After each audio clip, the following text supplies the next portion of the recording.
Does this little window go away with this thing?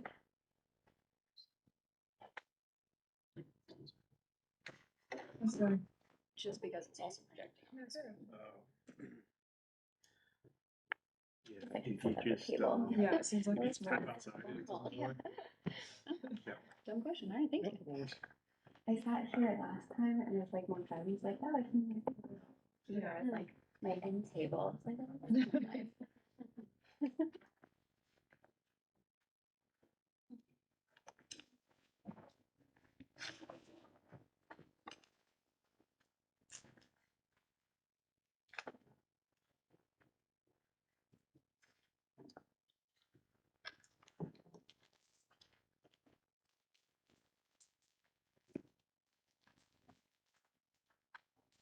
Since I made this particularly messy. Okay. I guess we can start now that Maggie's back, right? Yeah, we can get started. Just before I pass it over to Gavin for an introduction, I just want to let everyone know online and here we're going to try to hold questions to the end just to make sure Kelton can get through all of his content. And over to you, Gavin. Well, welcome all. So we have Kelton Miner who's going to be speaking today. I met Kelton at the Data Science Institute presentation day. I don't know what that event was. Anyway, where he had some very interesting analysis of social media and climate and really some quite deep insights into how people talk about and experience climate. And I realized that this is not like quite what we do, but it is directly tied to how people feel about what we do. And so I thought it would be very interesting to have him come in and give a little seminar on like how useful is this kind of analysis. What does it tell us about how people understand what's going on and how messages and communications happen? And I guess more speculatively at the end we can discuss, how these insights will help us make it better in some sense. Kelton is you're a master's student or a PhD? I'm a postdoc. Postdoc. Oh, even better, even better. Yeah, at the Data Science Institute on campus, and tells us that he's heading off to Greenland in the next couple of days. So that's very exciting. And so thank you very much for taking time on your journey to spend it with us and to share your results. We look forward to it. Thank you very much. Yeah, thanks so much for having me on. And I'm just going to dive right into it. And yeah, thanks again for kind of jotting down your questions as you go. We'll tackle them at the end. So as Gavin alluded to, I'm going to talk a little bit today about how we might monitor, at a global scale, some of the ways that people respond to climatic stressors and hazards. And this is both looking at that behaviorally, but also in a psychosocial manner as expressed on social media. Let's see if I have the ability to change the slides here. Okay, that could be a problem. Let's see, here we go. Okay, there we go. So yeah, just a quick overview on myself. I previously studied at Cornell University. I did a Fulbright in Denmark. I ended up staying to do a PhD in planetary social and behavioral data science. And I went to UC Berkeley at the Global Policy Laboratory and spent much of the pandemic sort of time there as a visiting researcher. And then I recently started as a postdoc at the Data Science Institute at Columbia University, as Gavin alluded to. And I'm also kind of bridging between the Climate School and the Data Science Institute, and also working together with some of these behavioral centers and also the Mailman School of Public Health. So as you can see, this is basically all proof of my existential crisis of not having a specific discipline. I really like working at this sort of interface of spatial data and computational, social, and behavioral science. So what does that mean? Today, I'm going to present two sort of, you could think of them as two natural experiments that took place at a global scale. So the first planetary natural experiment will present the results of over 8 billion geolocated social media posts from Twitter and over 190 countries, so almost every country. And what we find is that extreme precipitation events and heat extremes worsen emotional expressions online consistently and independently of other sort of meteorological events. We also, in the second sort of study that I'll present today, find that nighttime warming, so hotter nighttime temperatures, erode the time that people sleep on a nightly basis compared to their own individual baselines. And this is something we also find that basically persists and progressively increases globally, but very unequally. And so these are kind of the two main findings that I'll present today. A lot of the work that I do derives kind of from a biopsychosocial ecological view of basically how humans interact with their environment. And I think one of the key insights from this work is that the environments that we inhabit are also experiments, both in time, but also in space. And, I think obviously you folks are kind of aware that if you look down at the Earth, say from the ISS, this is no sort of, sort of bold or exceptional claim. You can sort of see this experiment unfolding at night. And I think it's useful to invoke the words of Roger Revelle, who stated famously, of course, that human beings are now carrying out a large-scale geophysical experiment of a kind that could not have happened in the past nor be reproduced in the future. And what I will be talking about today is really how we might leverage this experiment, as crude as that sounds, to actually study what the effects of some of these climatic stressors are on just everyday life and behavior. So when I talk about this being a planetary experiment, you can really think about many dimensions of global environmental change. So humans, as you know, are urbanizing rapidly. Over half of humanity lives in cities today, 66% expected by 2050. And every time I put this presentation together, I have to update the vast proportion of humanity that now is connected. So 6.5 billion, or about 84% of the human population, have smartphones, and half of humanity is active on social media. This proportion, again, just continues to grow, sort of evincing the scope of the pervasiveness of these technologies that now connect us together. And at the same time, we're also living through this sort of period of climatic change. Of course, we've already experienced about 1.1 degrees Celsius of warming increase since the 19th century, according to the most recent IPCC AR6 report. We, of course, expect by the end of the century somewhere between 1 to 5.7 degrees Celsius. Of course, if you look at some of the more recent sort of estimates, it seems that current policies put us on track for about 2.5 Celsius of warming. However, if the sort of net zero climate pledges are actually met, that could be 2 degrees Celsius. So somewhere within that red range in that bottom plot, it seems like that's the sort of most probable case. But as you know, there's a lot of sort of internal variability that will be superimposed on top of whatever these realizations are. And I think it's important to point out here that basically, there is a lot of agency still in this situation, depending on the sort of emissions decisions that are made by society in the sort of near future. And one of the guiding factors for this is really the cost-benefit analysis of, okay, what does the actual warming that we are committing ourselves to mean for humanity and society? And so together, these sort of different dimensions of environmental change that are taking place at the same time may have implications for our fundamental behavior on a daily basis, even though most research thus far, for instance, in climate impacts, the climate impact space, focused largely on, say, mortality and more severe outcomes. Our everyday behavior is something which may be quite sensitive to the sort of meteorological and environmental conditions, as you probably experienced recently with the wildfire smoke in New York City.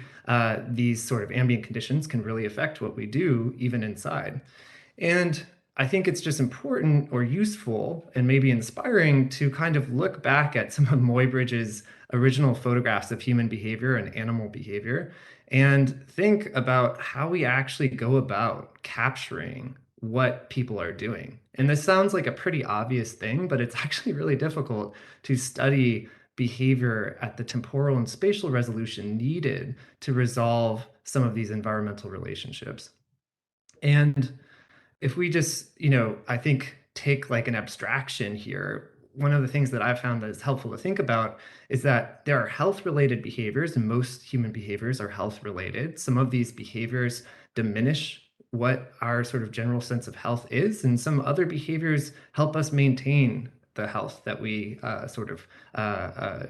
need to survive and thrive. And some other behaviors promote health more generally. And so that framework, I think, is going to be useful because we can start to think about which behaviors are most critical for our flourishing today and how we actually spend our time across these different behaviors. And it turns out that latter question of how humanity spends its time today really had an unclear answer. The sort of evidence in this space was very sparse. And when we looked into it, we were surprised that it actually wasn't really easy right now to like find a globally representative estimate of what people are doing on Earth. And so just yesterday, I alluded to this earlier talking with Gavin, we had a new paper published in PNAS called The Global Human Day, which provides some of the first global population-weighted estimates of basically how humans are spending their time. I joked that we probably should have named this paper Field Guide for Aliens about what humans are doing on Earth, but I digress. And basically, the study combined and integrated data from time use surveys around the world and data from national statistics agencies, as well as researchers from over 140 countries, and then basically extrapolated this data to fill in some of the gaps and came up with a common lexicon. You can think of it as a Rosetta Stone of time use categories that was basically motivated by what the intended physical outcome that causes that activity to be undertaken was. And so we just look at sort of what is motivating these different behaviors, and that turns out to be a really useful physical base, sort of a physically generalized basis to actually compare what people are doing from all of these different diverse heterogeneous ways of categorizing time use. And so just to break this down real quickly, what we find is that, of course, people spend a large chunk of their lives sleeping and in sort of a state of rest. So this is time use studies famously don't capture sleep perfectly. If we compare this to, say, wearables data at a global scale, seems like wearables pick up closer to 7.5 hours per night. But when we look at the sort of rest of the pie of what people are doing during the day, one thing that's really interesting is that on average, and again, this is a global population weighted average a day, we find that people spend about 1 minute per day dealing with their waste. And when we look at actually the sort of amount of time that's spent on extracting energy from the earth, this is also extremely small, about 2 minutes per day. And I think one of the interesting things about that is it suggests there's actually substantial scope for meeting some of the 21st century sustainability development goals, in terms of developing alternative energy and renewable energy sources, that won't require a huge change in the temporal allocation of time of humanity. It's actually a really small change when you view it at a global scale to really change the sort of fundamental equation of how we are, decarbonizing. Okay, one of the other things that's really cool about this is that you can just kind of compare it to GDP because in a way, these time-based measures are consistent and provide an alternative to GDP to compare, for instance, different populations around the world. And so some of these things co-vary. We see that, for instance, as GDP increases, the amount of time that people spend on food growth and collection falls. Conversely, the amount of time people spend on experience-oriented activities increases as GDP rises. And also as GDP rises, there's more time spent maintaining infrastructure. There are some other aspects, though, that are just sort of invariant across GDP. And I think this is really interesting, especially for human transportation. There has long been a theory that humans just have kind of a constrained travel budget. And it seems like that may be true. It's about an hour. And there's some variation around that, but it's pretty consistent across GDP, suggesting that, for instance, the time per distance traveled may be actually the important sort of value to think about, or the cost per distance traveled, cost per time traveled, as opposed to cost per distance traveled if people are actually fixed at that 1 hour level for transportation. So, okay, we've kind of gotten a sense now at a global scale on what people are actually doing, but which behaviors are actually sensitive to climatic stressors? And this intersection of those two dimensions, the sort of behaviors that we do and the sort of climate sensitive behaviors, I think present a really interesting research space. And this is where most of the research that I do is kind of focused, is trying to characterize how these important high impact behaviors respond to variations across both local and global climate distributions. And this quote you've probably heard a million times in like a number of cheesy settings, but basically I think it is useful to think that the future is actually already here. It's just not evenly distributed. And especially with regards to draws from sort of local climate distributions, I think that is useful for studying human behavior so that we can kind of infer or project what some of the impacts might be in the near future without further adaptation, of course. And the climate stressors that I have focused on largely are outlined here. So that includes nighttime warming, the sort of phenomena whereby nights are outpacing daytime temperature rise across most land-based regions globally. Also, Arctic amplification, the process whereby much of the Arctic is warming faster than the rest of the world. And of course, heat waves that are becoming more frequent and more intense, as well as intensifying extreme precipitation events and other environmental changes such as sea level rise.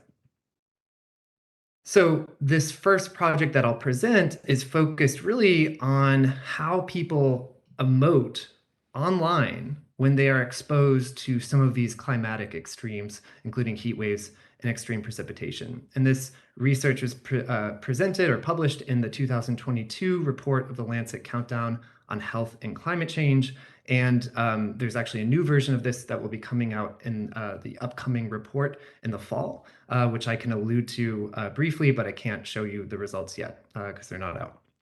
So I think what's interesting when you look at, say, an event like the 2021 Western North American heatwave event, which in many places broke all-time temperature records by upwards of 5 degrees Celsius, is that this type of event is one that we would expect to become more likely in a warming world. A matter of fact, the World Weather Attribution sort of initiative in their attribution study found that this Pacific Northwest heat wave was made at least 150 times more likely due to human-induced climate change, or otherwise, as they put it in the report, it was virtually impossible without anthropogenic climate change. And that event had, really untold impacts, some of which we registered. If you look at, the peak, which was registered in Lytton, of course, famously the next day, the entire town burnt down. And you can compare the photo kind of before and after in the same location and see, of course, the immense sort of scarring left over from the fire, but also the social ecological impacts for the community and the indigenous community that was there. And I think something that's interesting about this is that it's seldom the case during heat waves that you can sort of see this debris field so clearly, that very often these sort of impacts are more tacit and intangible and take place behind sort of closed doors. Not all of them are even registered in the health care system. So just looking, for instance, at this event with regards to the health registry data that provides sort of our lens of what went on. Now these sort of post hoc studies have found that about 800 plus people died during that event, and that these were attributed to this extreme heat wave. But when you count the sort of local and regional reports of the heat-related deaths that were attributed to this event, you can see that the total is actually slightly higher than what the sort of international reports would suggest. And in the US, emergency department visits were 69 times higher in the affected US regions compared to equivalent days in 2019. Now, with the caveat there, of course, that COVID was also ongoing during the same time. So there's sort of a compound stressor there that we should just be aware of. But it's all to say that there's a lot of sort of hidden impacts that we're still just starting to do the sort of actuarial case studies on to figure out what happened. And we're still picking up the pieces about what that hidden behavioral burden that isn't even registered here in the healthcare system actually was. So what was that burden, and how might we study it? And this question of whether local climate extremes actually affect behavioral and mental health or causally affect it is really one that people have asked since time immemorial. But in the same way that this photo of a rainbow sort of reveals to us that our eyes just take a small slice or segment of the electromagnetic spectrum and basically categorize it into somewhat arbitrary colors that are, relevant and cognitively useful for humans. In the same way, we only have been basically collecting and categorizing a small segment of really moderate to severe outcomes with regards to climate impacts. And it's very plausible that there are a lot of other impacts beyond the sort of extreme impacts listed here that may just be under the surface. These subclinical behavioral impacts may actually be more pervasive in the population, but the caveat is, how do we actually track and monitor that at a global scale? And that's a really tricky thing to do. I mean, locally, let alone globally.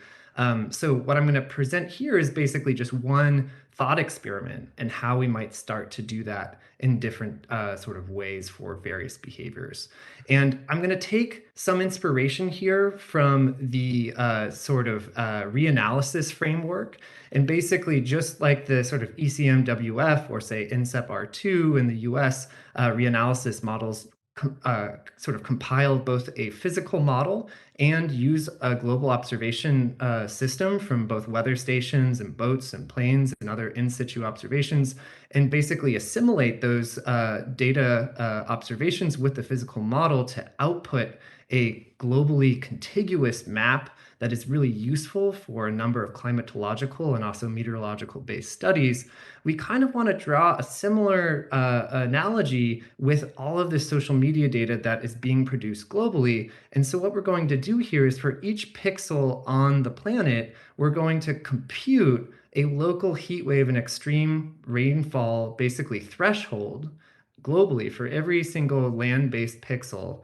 And then we're going to take that time series and we're going to also compute the local shares of positive and negative sentiment social media posts. And so basically what we do here is we actually collect via the Twitter API 8 billion geolocated social media posts from over 190 countries and over 43,000 counties. So almost every county globally in 13 different languages. And for every single day in this time series, we use natural language processing with sentiment dictionaries to just basically label or count those positive and negative expressions. We use a dictionary called Luke, which has been psychometrically validated and translated across languages in cultural contexts, and that provides a really useful tool for just providing sort of a one-to-one comparison of, say, a positive or negative expression. Okay, and so basically what we do here is we create a global model that on the left-hand side is just going to look at the fluctuations in the share of positive expressions at the county level. And we're also going to look at what happens when people are basically randomly timed or exposed to a randomly timed climatic extreme, whether that is a local heat wave, so a heat wave event that exceeds the 95th percentile of the daily maximum and minimum temperature, or a local rainfall extreme event, which exceeds the sort of 99th percentile level of extreme precipitation, or just precipitation total, daily total precipitation for that location over the Lancet's 1986 to 2005 climate normal baseline. And we're also going to control for every single calendar date because, of course, things like day of the week, holidays, and other temporal idiosyncratic factors may spuriously correlate with our outcome of interest here and these sort of climatic extremes. And so we really want to partial out that variation that's due to just socio-temporal dynamics. And we also control for every location by month time trend, partialing out things like seasonality and daylight and other seasonal schedule based factors. For instance, people in Copenhagen probably take vacation in July to a different extent than folks in Cairo. And you could imagine that every city has its own sort of socio-temporal rhythm. We're just going to control and partial that out. So we're really left with as good as random variation in when these extreme events take place and within location changes in this sort of anomalous rates of positive and negative posts. And we do this separately for the positive expressions and separately for the negative expressions. And what we find basically when we conduct this global natural experiment from 2015 to 2021 is that heat wave events worsen sentiment. So they amplify negative sentiment and they attenuate positive expressions. And I think what's really interesting here is that when we sort of compare this to extreme rainfall events, what we can see is that heat wave events in 2021 amplified negative emotions by 5 times the effect of the daylight savings time change per event. And this is compared to extreme rainfall events, which actually amplified negative emotions by more than heat. So just to kind of go back there, heat waves reduce positive emotions by more than extreme rainfall, but extreme rainfall events, as defined by the Lancet Countdown, again at the 99th percentile of sort of the baseline local daily precipitation, those events amplify negative emotions by more than heat. Okay, but we might suspect that these impacts are not evenly distributed. And that is true, at least when we compare this across global geographic regions. What we find is that heat wave events, for instance, amplify negative sentiment by much more in Africa and the Americas, whereas in the European region, on average, we actually see that heat waves slightly reduce negative sentiment expressions online, suggesting that these impacts, of course, are not evenly distributed and that there are different realities of what, for instance, a day exceeding the 95th percentile of normal maximum temperature and minimum temperature are in Northern Europe compared to Africa. There are very different physical realizations at those same thresholds. Okay, so going back to the Pacific Northwest heatwave event, if we look at that same event and we just focus specifically on what happened in that area, those affected regions, we're just going to run a simple event study and compare the sentiment impact of that event to the average heat wave impact from 2015 to 2020. What we find is that that event amplified negative sentiment by an order of magnitude more than the baseline extreme heat wave event. And again, this is probably mostly coming from just how extreme and unprecedented that Pacific Northwest heat wave event was. But I think importantly, this is in one of the richest areas in the world. And if we look at the Western European extreme rainfall event, another event which was attributed to have been made more likely by human-caused climate change by the World Weather Attribution Initiative, we still see that these impacts are really just off the charts. They are a factor larger than the average extreme rainfall impact event, even though they're taking place in one of the richest places in the world.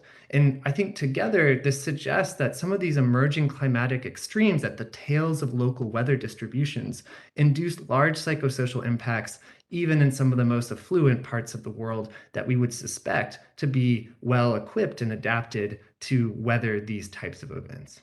Okay. So I will answer questions at the very end about that. I'm going to jump now to talk about the second global natural experiment. And this is a study that was published recently in One Earth called Rising Temperatures Erode Human Sleep Globally. And this is an international collaboration, I should mention, with a number of co-authors. So this was a huge effort that spanned multiple years.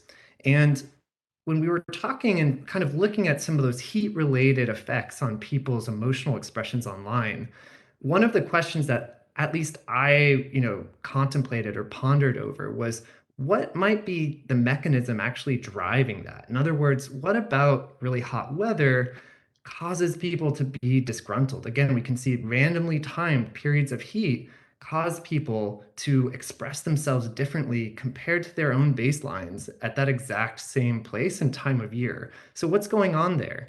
And one potential mechanism may be sleep. So we do know that sleep is in decline in much of the world. It's also very expensive. Insufficient sleep costs the US and Japan over 2% of their respective GDP, according to a recent RAND analysis.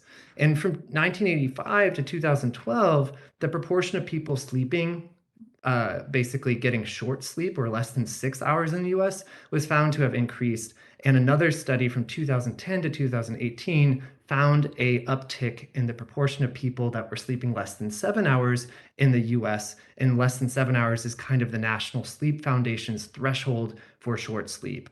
The CDC in 2014 found that a third of the US population slept less than 7 hours. Again, this clinical threshold for insufficient sleep.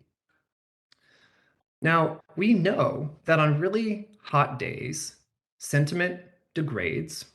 We know that self-reports of mental health, that mental health related hospitalizations, and that interpersonal conflict and intrapersonal conflict in the form of suicide all increase on really hot days, and that this is consistent across most countries globally. We also know that performance in high stakes and low stakes exams diminishes on hot days. Learning is reduced. Labor productivity in factory settings also goes down. And this has been shown in the US and China. We also know that injuries, both all-cause injuries and occupational injuries, those numbers go up, controlling for population on really hot days. And we also see that the incidence of mortality increases during really hot days. So what might be, driving that relationship? And I mentioned sleep is actually associated with those very same adverse outcomes. And this is not to suggest that sleep is the sole sort of explanation of what's going on, but it is a plausible candidate that may be one of the mechanisms that is involved. Again, sleep restriction studies that basically randomly decide for some participants to reduce or curtail their sleep, to have a short night of sleep. Those studies suggest that these same outcomes basically increase when you reduce people's sleep, with the exception of mortality, because those extreme sleep deprivation studies would be unethical to conduct with humans, but they have been shown for rats. The natural equivalent in the form of daylight savings time studies have shown that when people are basically forced to lose a night of sleep due to the time change, that there is an increase in mortality. So what might be going on, at least in the thermal environment? We talked a little bit about why this is plausible from just a mechanistic standpoint, but there's another motivator here too, and that is that globally, nighttime temperatures have been warming faster than daytime temperatures, especially at the extremes across most land-based regions globally. And on top of that, we also know that more people are living in urbanized settings that basically exposes them to additional nighttime heat. These urban environments are really good at absorbing daytime radiation and storing that and re-releasing that radiation at night, precisely when people are entering their nocturnal resting period. And this sort of urban phenomena in the form of the urban heat island effect has been well characterized, and there's additional factors at play, including the machinery and the other waste heat that's just produced from the sort of machinations of large cities. You can see this, of course, as you know, if you look in near infrared and take an urban area and just look at this at night, you can sort of see that heat pattern in the more urbanized areas. So there's two things going on here. Nighttime temperatures are increasing globally due to anthropogenic climate change, but also exposure to sort of local warming is also increasing as people urbanize. Okay, but what about within our bodies? So thermoregulation plays a really important role for us falling asleep and maintaining sleep. This is a pretty goofy little cartoon here, but I think it's useful for pointing out that every night our core body temperature does something remarkable. It basically plummets. And as it does so, sleep onset, or when we fall asleep, is really closely coupled and strongly correlated with that sort of nocturnal decline in our core body temperature. As a matter of fact, when our core body temperature is lowest, that is where sleep propensity and our wakefulness is sort of opposed. So you can see that people are basically have the highest sleep propensity and lowest wakefulness when we are right in the sort of trough of our core body temperature rhythm.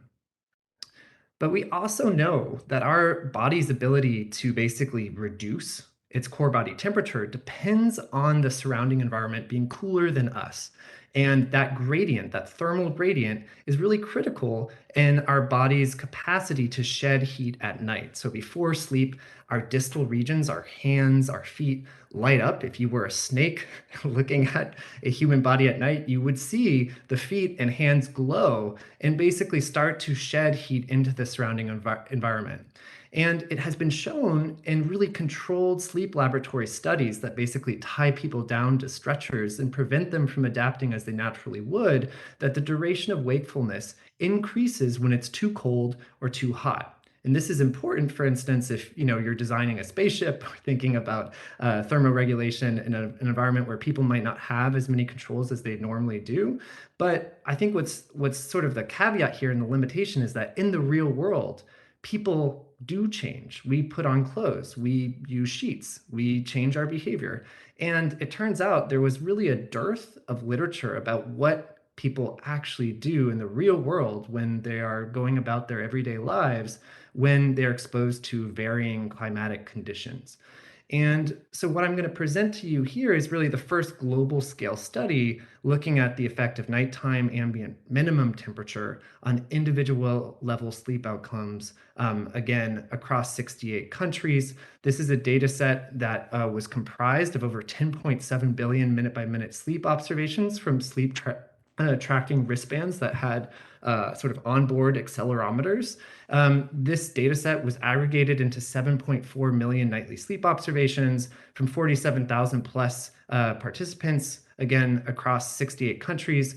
On the left there, you can see NOAA's GHCND sort of weather station distribution in space. On the right, you can see the count of fitness bands across countries, and you'll just note that basically there's an absence of data from much of sub-Saharan Africa, the Middle East, and also much of South America. And so those are important sort of limitations and caveats with this sort of global coverage of the sample. However, this data set does provide a pretty representative slice of some of the climatic diversity that exists globally in terms of just climate regions. So we're going to leverage that as well.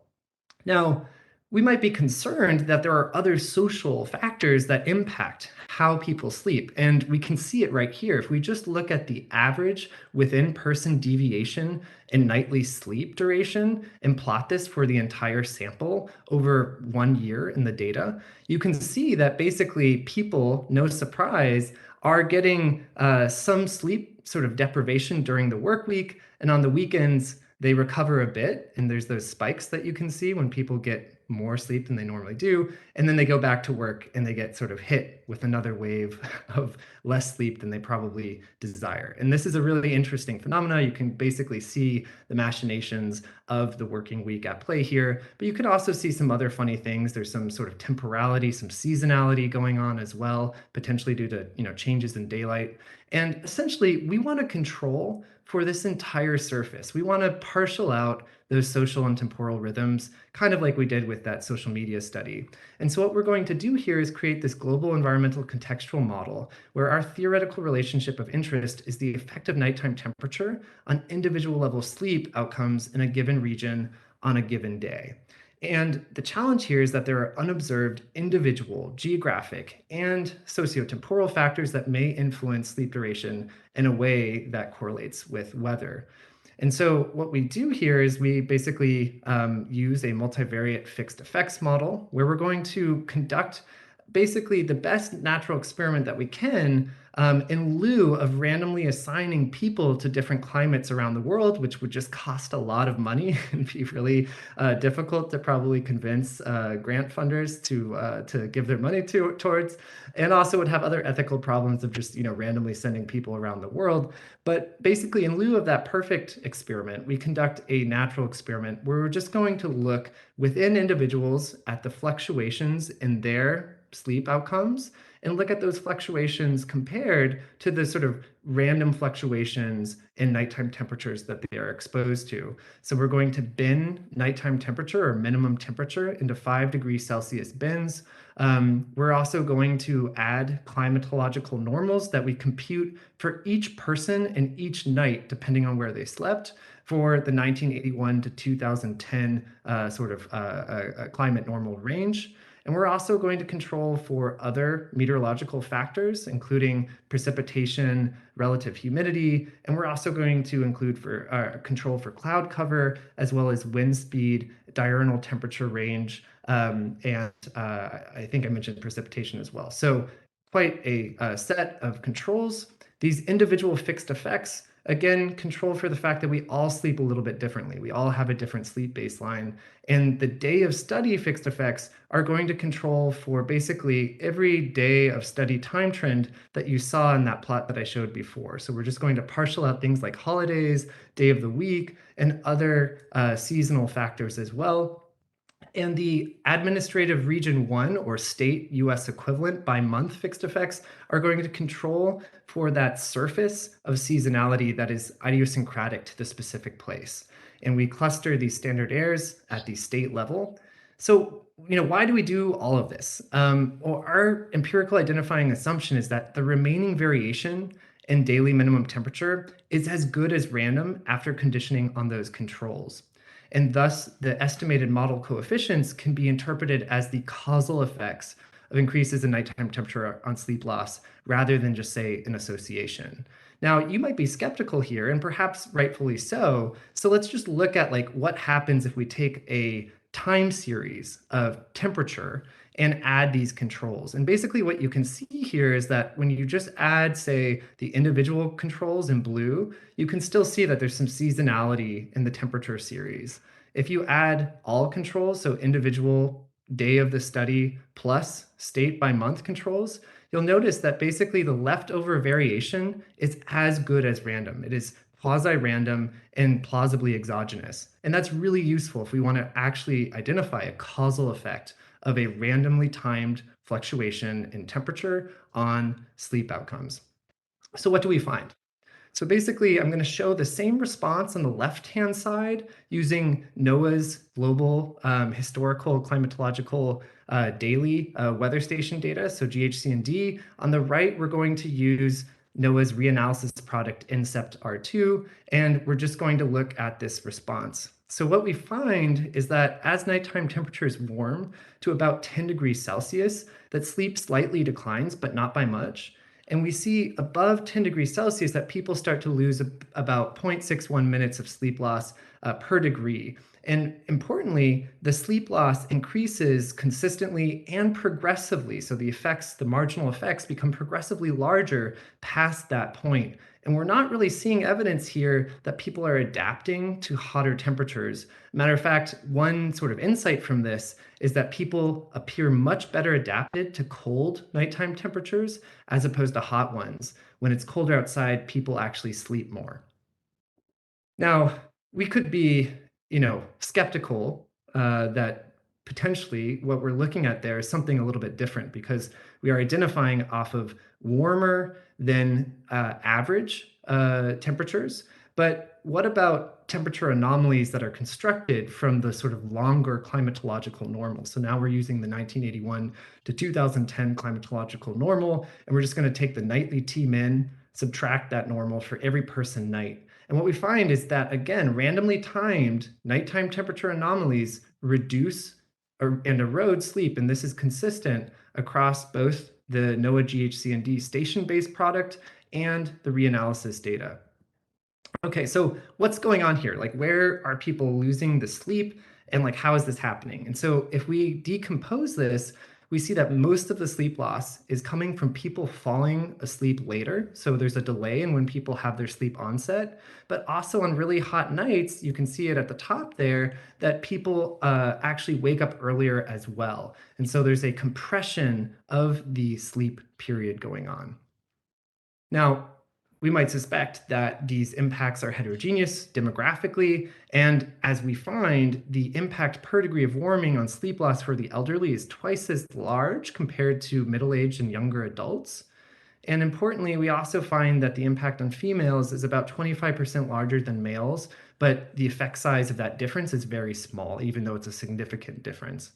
We also find that people who are living in lower middle income countries are over 3 times as impacted per degree of warming, potentially suggesting that there are underlying adaptive amenities that are different between higher and upper middle income countries and lower middle income countries. Again, we would suspect things like air conditioning, potentially fan access, and other social economic amenities that buffer this impact of nighttime heat on sleep are just more pervasive in some of these richer areas. Okay, but like, won't people just adapt, right? Like, if you sleep less one night, maybe you just make up for it by napping more the next day. I mean, we have cultural anecdotes of that. Or perhaps you make up on lost sleep by sleeping more the next week. Or what about just getting used to more familiar heat? So we're going to look at all of these. If we look at napping, we find that actually, no, the impact is even larger if we look at 24-hour sleep loss. If we look at the probability of napping, we actually see that the probability slightly decreases when it's really hot, and this is counter to what we had suspected. If we look at weekly catch-up, if you lose sleep one night, maybe you just sleep more the next few nights. We actually find that the delayed or lagged cumulative effect was 30% larger at 7 days, and it's also about 26% larger at 2 weeks. And this suggests that maybe the built environment is storing the contemporaneous heat shock and basically distributing it over multiple days, even when the outdoor ambient temperature returns to a sort of normal or bearable temperature. Now, what about acclimatization? So one way that we look at this is to say, if you're exposed to hotter temperatures at the beginning of summer compared to the end of summer, do those warmer than normal nights impact you in a different way? In other words, when it's the end of summer, hot temperatures are probably more familiar than they were at the start. And what we find is that no, actually the impact is similar and marginally larger at the end of summer compared to the beginning of summer, suggesting that people don't seem to be adapting in this sort of midterm range. But maybe it just takes a long time to adapt, right? Like, people who are already living in some of the hottest areas in the world have to be better at dealing with this. And this really surprised our entire team. When we broke out the marginal effect by climate deciles across the world, we found that people who were already living in the warmest climate deciles were over twice as impacted per degree of warming in terms of their sleep loss compared to those who are living in the coldest regions. Again, suggesting that not all temperature increases are equally sort of absorbed by the population. Okay, but does this matter for clinical sleep? If we use different thresholds of short sleep, like less than 7 hours, less than 6 hours, or less than 5 hours, we find that whichever threshold we use, hot nights amplify the probability of having a short night of sleep. Now, to provide a scale of this suggests that a single night of hot temperatures exceeding 25 degrees Celsius expose a population of 100,000, say, equivalent adults. We would expect that 4,600 of those adults would be nudged to have a short night of sleep. So in other words, the sleep erosion pushes the population towards having shorter sleep because people already do not get enough sleep. It's in short supply, you could say. Okay, I'm not going to go into the other meteorological responses because I think we're running on time or out of time here, but I just want to point out some kind of fascinating things from a biometeorological perspective, which is that it seems that people sleep less when it's really dry out and also slightly less when it's really humid. We also see that precipitation and wind speed and cloud cover marginally increase sleep duration. So when we think of total sleep time, we actually see that, when it's more cloudy out, there's a very slight uptick in how much people sleep. And I think very importantly, the greater the diurnal temperature range, we also see that in addition, net of the temperature impact, the diurnal temperature range itself leads to additional sleep loss, especially when there are large diurnal temperatures. This could be the same phenomena of the built environment storing heat during the day when there's a high Tmax and basically just distributing it over the nocturnal resting period. Okay, so how might these or how might future warming due to human-induced climate change impact sleep outcomes globally under different greenhouse gas concentrations? And I want to say that we're only running this sort of thought experiment because we didn't find compelling evidence of adaptation. We really looked for adaptation. And the best evidence that we can see right now is that maybe as people become socioeconomically wealthier, that may slightly attenuate the impact. But we don't see an exposure-based adaptation to more familiar nighttime heat. And when we run this under a RCP 4.5 and RCP 8.5 scenarios using NASA's bias-corrected statistically downscaled CMIP5 model output, what we see is that basically already suboptimal temperatures are eroding about 44 hours of sleep per person globally today. But we expect that will increase under a sort of plausible RCP 4.5 scenario to about 50 hours by the end of the century.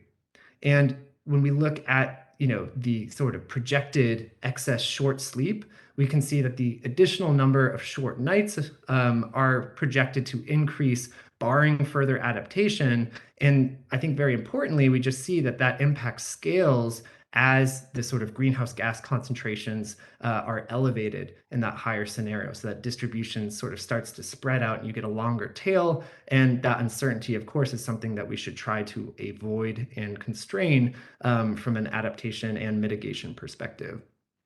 Okay. I'm out of time, so I just want to show that when you basically run the ensemble mean of those bias-corrected, statistically downscaled model outputs and combine that with the functional form of our sleep loss estimate, project that out globally for every grid cell, what you can see is that basically the higher emission scenarios or the higher greenhouse gas concentration scenarios in the case of RCP 8.5 basically increase the global disparities in nocturnal sleep loss. And this is the net impact. So this is the increase over time. So I think really importantly, these disparities globally in nighttime heat related sleep loss scale with the magnitude of the greenhouse gas concentration. Okay, so in conclusion, we found that rising nighttime temperatures both reduced and delayed sleep globally using big data from wearable devices. The corollary of this is that cooler temperatures actually increase time slept. And we also find evidence that this burden was not distributed equally in the population. We find evidence that people who were older were twice as impacted as middle-aged adults. We find that the impacts were also larger for females and about 3 times as large for people living in lower middle-income countries. And that sleep may act as an important mechanism linking ambient temperature extremes with some of these adverse behavioral and other physical and mental health outcomes shown to increase on very hot days. Okay, and I think on an optimistic note, this could be a really low-cost target for adaptation if it's equitably addressed. Of course, air conditioning alone, if it's just decided by the market, will increase some of the disparities in heat exposure because local sort of buffering from outside heat can also increase local warming due to the heat shedding from air conditioning devices. For instance, if your homeless or someone who is unable to afford those same adaptive amenities. So we do need to think about how to provide equal access to these life-saving cooling technologies that will be important. And of course, if the if the primary energy system is not itself sustainable and everyone starts using more air conditioning during those summer months, that might be exacerbating the global problem as well. So we have to be mindful of also the energy system that's supplying those air conditioning units. And I think it's just important to maintain that these estimates are very likely conservative. Our sample was composed of more people from richer sort of locales. It was more male and a middle-aged demographic. And even within the distribution of our study sample, we find that those groups that were less represented were more impacted, suggesting that these estimates are very likely conservative. I think we're out of time, but I just want to say that, this is one behavior of many that I showed previously, and we have a lot of work left to do to figure out what it might mean to basically expose ourselves and future generations in their everyday behavioral lifestyles and routines to these climatic stressors. And I think that's really important work to do so that we're aware of basically what we are deciding. Okay, I think with that, I'll take questions. Thanks so much for your time. All right, thank you so much, Kelton. We do still have a few minutes for questions, and we can run a little late if you want to stay on. So I'll open it up online if anyone has questions or if anyone in the room. Very cool talk. I'm wondering when you showed that figure about like longer term adaptation by local climate, does that control for like regional wealth differences? Yeah, here, let me go here. This one right here. This is just looking across basically the deciles of nighttime minimum temperature for all of the sample. And most of our sample already is coming from basically higher income and middle income countries. So unfortunately, we don't have it stratified by low income or lower middle income countries here. And I think that's a really important, direction. But it's going to require actually collecting additional data, especially from low income countries, of which there were 0 in this study. So I kind of have a follow-up question to also looking at this graph. Just in terms of sleep science, is there information on a threshold of temperature beyond which it's really hard for humans to adapt and continue to sleep? Because when I look at this, I think, well, the warmest climates, yes, it's the same degree increase compared to a colder climate, but it's already very warm there. So is there Exactly. some science about that? Yeah. So, I think the typical recommendation for like indoor bedroom temperature, which of course is going to be different than nighttime outside, minimum temperature, is 60 to 68 degrees Fahrenheit. That's kind of the recommendation. And when I talked before about there being like a Goldilocks zone, see you, Gavin.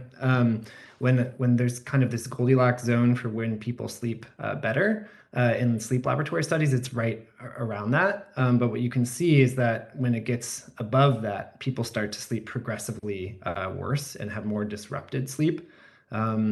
So it's not a precise threshold, but basically there's diminishing returns to sleep as you advance above 68 degrees Fahrenheit. Yeah, I think, it's also important to maybe point out in our study that if you just look at the functional form here, you can see that basically the impacts get progressively larger across the global temperature distribution. So unfortunately, we don't really find much evidence of flattening, especially using the reanalysis data that allows us to include more of the globally diverse sample because it fills in those gaps. We actually just find evidence that those effects are actually larger. Yeah. Very cool. Thank you. I have a question.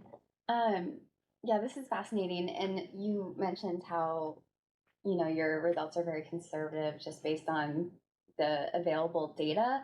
I don't know if you touched on this, but are there any plans on ways you can kind of fill the gaps in that data? I know that if you're using kind of watches or sensors that people are optionally spending money on, like how, are there ways to kind of like make that technology available for lower income countries or societies that do more than just track sleep and can kind of provide a little bit more data on other behavioral aspects? Yeah, thanks so much for bringing that up. And this is an area that I'm actively working on. And also, if anyone here today is interested in that topic, please feel free to send me an email afterwards or just get in touch.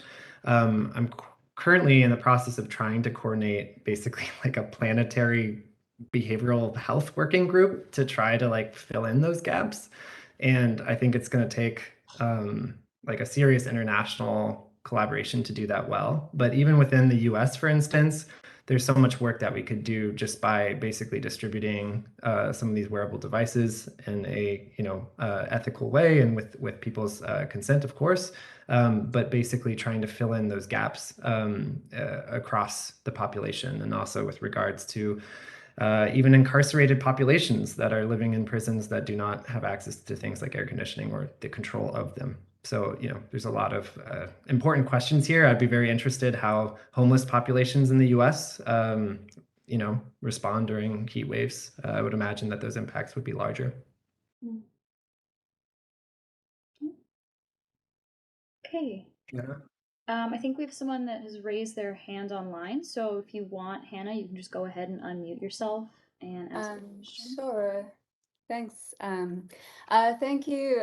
This was such a really interesting talk, and I feel like, as you're speaking, I feel like this is on the individual level, and to be like horribly reductive, it seems like we're going to be getting grumpier as climate change progresses.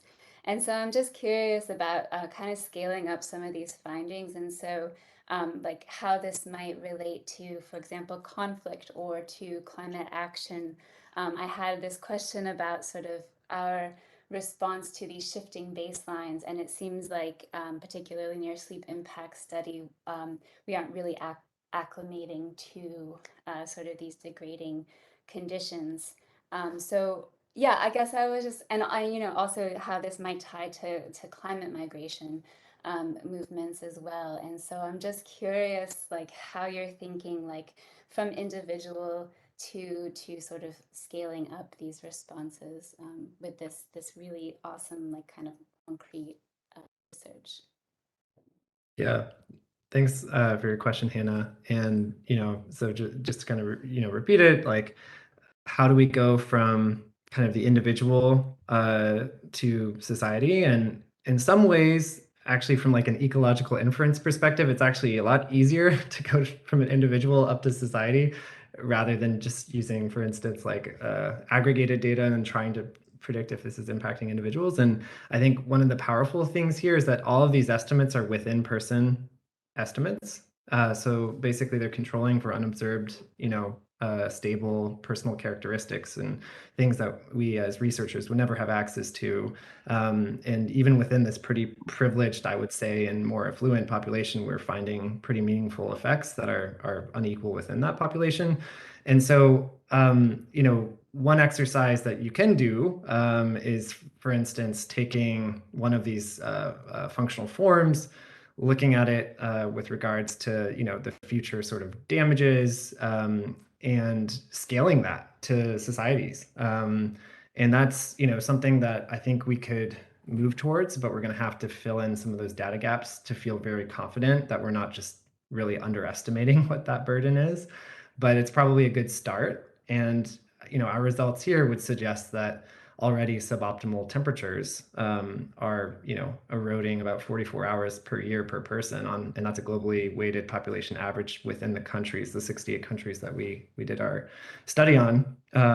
That's a pretty large sort of sleep loss, and it also suggests that people are kind of imperfectly adapted to their existing climate baselines. That's really interesting. And I know that there has been some like agent-based modeling work that tries to incorporate this kind of behavioral relationships between these variables. And so are you working at all with those communities, or yeah, are you transferring this into like that sort of agent-based modeling realm at all? Yeah, I think like as of right now, it's pretty, I would say in some ways it's more rudimentary. Like it's just trying to figure out through observations alone and these natural experiments, like what the effects are and whether people are adapting or who's adapting better than others. Um, it's I think when you get into agent-based modeling, there's a lot of assumptions that start to enter into that about how you model. And so that opens up, it multiplies the sort of uncertainty of how people will adapt. And at least at this point in time, I think there's already a lot of richness in just these data sets, these longitudinal data sets about whether people are adapting already. Of course, things in the future that we are not aware of now could fundamentally change that adaptation landscape. And I think agent-based modeling could be useful for maybe divining some of the range of those possibilities that we aren't yet aware of. Really interesting. Thank you. Thanks. Okay, I think I'll just cut it off there because you've already been very generous with your time. So if we can just give another round of applause to Kelton, thank you so much. Thanks so much for having me on again. Really appreciate the time. Yeah, if anyone wants to get in touch with Kelton, he's here at Columbia, or you can reach out to me. And if it's all right with you, I'll pass along your email. Yeah, no, that would be great. And please feel free to just send me an email if you're interested. Also, and that sort of planetary behavioral health working group that I mentioned, I think that there's just a lot of work that needs to be done. And I talked about some of those gaps, but it would be great to try to get some folks together to try to work on those. So thanks again. Yeah, all right. Thank you so much.